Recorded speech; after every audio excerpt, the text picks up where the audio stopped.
Hey, welcome to Facts at 5. I am Michael Clark. It is Wednesday, June 10th, 2020. I'm here at the LTV Media Center in Wayne-Scott, New York, with the lovely Morgan Vaughan. Say hello, Morgan. Hello, Morgan. So what's going on? Phase 2. Phase 2, baby. That's today. It is the big Phase 2 day in New York State. So that means all the stuff that's already been open is now open even more. Right. I'm joking. I'm joking. You can actually go in. You can actually go into some stores. Yep. You can eat outside. Right. Apparently, at some of the restaurants. For the right permits. Yep. If they've applied for the right permits and everything. And I think there's some hair salons, et cetera. You can get your hair cut with social distancing, with a mask, everything like that. That's great. So that's good. I wanted to go over the statistics today because it's been a little bit of a change in that, we're in phase 2. Woo, it's summer. Let's all, do whatever we want. And We definitely, we have to keep an eye on it. We are still in the midst of a global pandemic. And actually, New York State, we're doing pretty well. Yep. We've all figured it out. We know what to do. You read those great things yesterday, the what we have to watch for. But in other parts of the country, the numbers are going up a lot because they weren't really hit as much. And they're like, whatever, New York. And so cases are going up even in places like Montana. Really? And here, so overall in the United States, we're still at 1,000 people a day. Now, if you'll remember, 2 weeks ago today was May 28th. And that was the day that every news station, everybody was talking about the 100,000 people who had died from COVID-19. It is 2 weeks ago. 14 days, and we have now, depending on what site you go to, if you go to Johns Hopkins, it's about 112, 174. If you go to another site, I forget which one, I think that was the World Tracker, was 114. So we're still at about 1,000 people a day are dying of COVID-19 in the United States. Wow. The fatalities since yesterday in Suffolk County were 4. There are 49 new cases. This is a statistic I'm really curious about because Southampton cases have been steadily rising. East Hampton has been staying at 195 for like the past 2 weeks. It's just a number I remembered.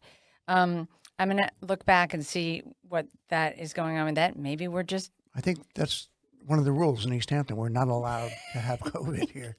Yeah. It's like white before Labor Day, wearing white before Labor Day. It's like no COVID after phase 1. No, seriously, people have done a pretty good job with social distancing. Yeah, I hope that's what it is. And following the rules. It's got to be a part of it anyway. Yeah, I hope it is a part of it. It is 1,939 fatalities in Suffolk County since the beginning. And then this was an exciting thing that Peter told you.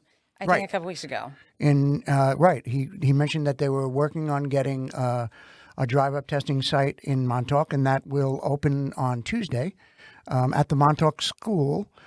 It was a local business owner had donated money to set up the testing, which, by the way, is free if you're a member of the Montauk Chamber of Commerce. Wow. But anybody can access it along the normal route with, for whatever their insurance is paying and that type of thing. But it will operate Tuesdays and Thursdays from 10 to 4 through Labor Day, with the first 2 hours of each day reserved for employees of chamber members. So, they're really caring for the small businesses and people in small businesses. Their feeling is they can get it'll be incentive for businesses to get their people tested. It's a fantastic idea. It really is a good idea. So we have a number here to make an appointment, which is 631-668-3705. But a business must be approved beforehand for the test to be scheduled if it's as a business. So again, private citizens, employees of businesses that are not Chamber of Commerce members, they are welcome to schedule an appointment on a pay-for-service or insurance-paid basis. The location, again, is the lower parking lot at the Montauk School at 50 South Dorset Drive. And that's just great news all around now. We got 2 in the town of. And it's offsetting East Hampton. So it's Tuesdays and Thursdays, and at Panago Road in East Hampton is Wednesdays and Fridays. Exactly. So the only time you can't get tested for COVID-19 is Monday. And then you could Monday. probably go to Riverhead or something. Yes. And those numbers I have on a sheet that we're putting on the website now. That's great. With all of the resources. But really, with the 2 sites and Yeah, the it's amount of testing that fantastic. can take place, we got to be really, it's got to be a really good ratio of tests of people in the town of East Hampton. Yeah, And that's definitely. just- great job, folks. Okay, so an update from yesterday. So there's major fallout. We talked about it a little bit yesterday about the World Health Organization saying that, misstating apparently, that, that coronavirus was spread by asymptomatic people. Not spread. That's what they said on Monday. Oops. It's very rare that it's spread by asymptomatic people. Of course, this is what we've been hearing from the beginning, that part of the huge danger of this virus was that it was spread by asymptomatic people. Yeah, a lot of people are mad about that. A lot of people are mad. People have really hung on to this. The World Health Organization says this. Yesterday they backtracked. Today we got our favorite Anthony Fauci out there swinging for us on Fox News. Tony Fauci. He is saying as we all know, our favorite epidemiologist. We know from epidemiological studies, they can transmit to someone who is uninfected even when they're without symptoms. So to make a statement to say that's a rare event was not correct. At a news briefing, she said what I said before. He said her comments contradicted what other top infectious disease experts have been saying for months, and ultimately prompted the World Health Organization to walk back the remarks the following day. And during his appearance on Good Morning America, I'm sorry it wasn't on Fox, but he was on Fox, but this was Good Morning America, Fauci said that current evidence shows that 25 to 45% of infected people are likely asymptomatic. Some modeling groups estimate about 40% of virus transmission may be due to asymptomatic people. Anyway, so yeah, so it's still the same. Yeah, so still wear your mask. Still wear your Still mask. wash your hands. Still wash your hands. Still social distant. Let's Still, just follow those three things, and you Right. will be in But pretty good shape. it's also, don't hang your hat on the fact that it's not. Stop watching TV. Yeah, because Except for clearly, LTV, Channel 5. Yeah. People can't get it right. It's hard. So my good friend Chrissy Sampson, who, by the way, the first story that I talked about was by Chrissy. This From one the is East as Hampton well, over at the Star. Yep. Southampton County Sheriff Errol Toulon on Monday announced that he intends to create a community advisory board to give residents a direct line of communication and representation to his department, which is the Sheriff's Department. Members will discuss relevant topics with the sheriff and provide input on initiatives and policies. So this is great. I mean, obviously, it's pretty obvious what the impetus of this was, but he's going to have one person from each of Suffolk County's 10 townships, including the 5 East End towns, will be selected to serve a 1-year term. Participants must be 18 years of age or older, and they meet bi-monthly in evenings at the Yaphank Correctional Facility or jail and other locations, as well as remotely. And people can submit to the Suffolk Sheriff's Office to show any kind of interest in that. But he said that ultimately he wants the public to have more opportunities to interact with the law enforcement community. And current events have demonstrated that people from all racial and ethnic backgrounds are frustrated with law enforcement, and they have some legitimate reason to feel this way, he said.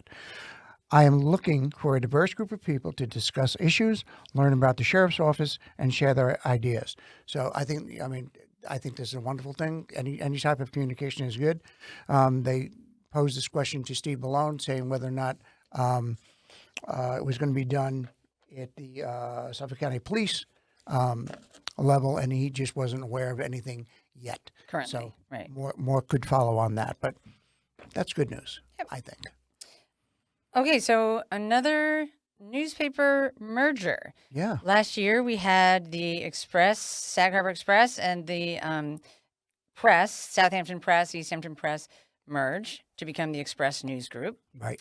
Now, today, we have Dan's Papers and the Independent are merging. Okay. In a seismic shift. Seismic. This is the Post writing. Long Island's East End. Ron Perlman-owned weekly The Independent will end its print edition after a 27-year run and merge with Dan Paper's Media Inc. is learned. The new paper will be called Dan's Independent Media. There you go. Under the deal, Dan's Papers will continue to publish its assortment of iconic feature stories, a staple on the East End since Dan Ratner started the paper.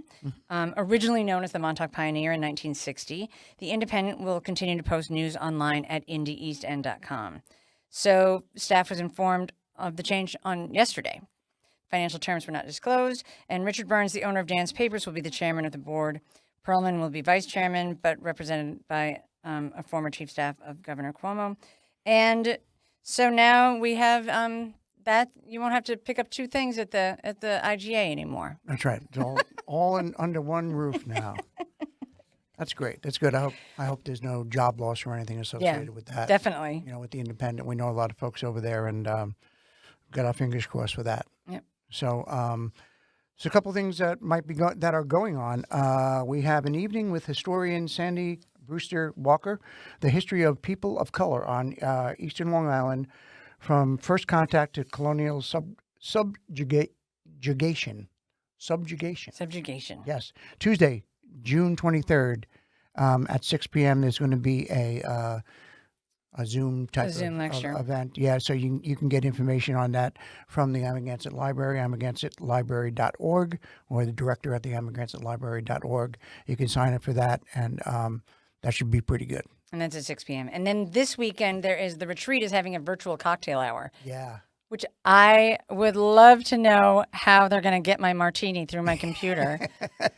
But I'm looking forward to doing that. And if we have the information on the crawl during the breaks between the shows. I think it's 6 to 7, retreat.org, and you have to sign up the night before. There's also going to be celebrities, Allie Wentworth, a couple of Marissa Hargitay, and there will be online auction, and there will be other things. So This is the first real gala that we've seen so far this summer. I mean, every summer you can't swing a cat without hitting a gala in the face. And so now this is the first one that I've seen that is virtual. I'm interested to see how it goes for them. I hope it goes well. They deserve it. Yeah. I mean, the AFTI thing went good that we presented on Saturday. That went very well for them.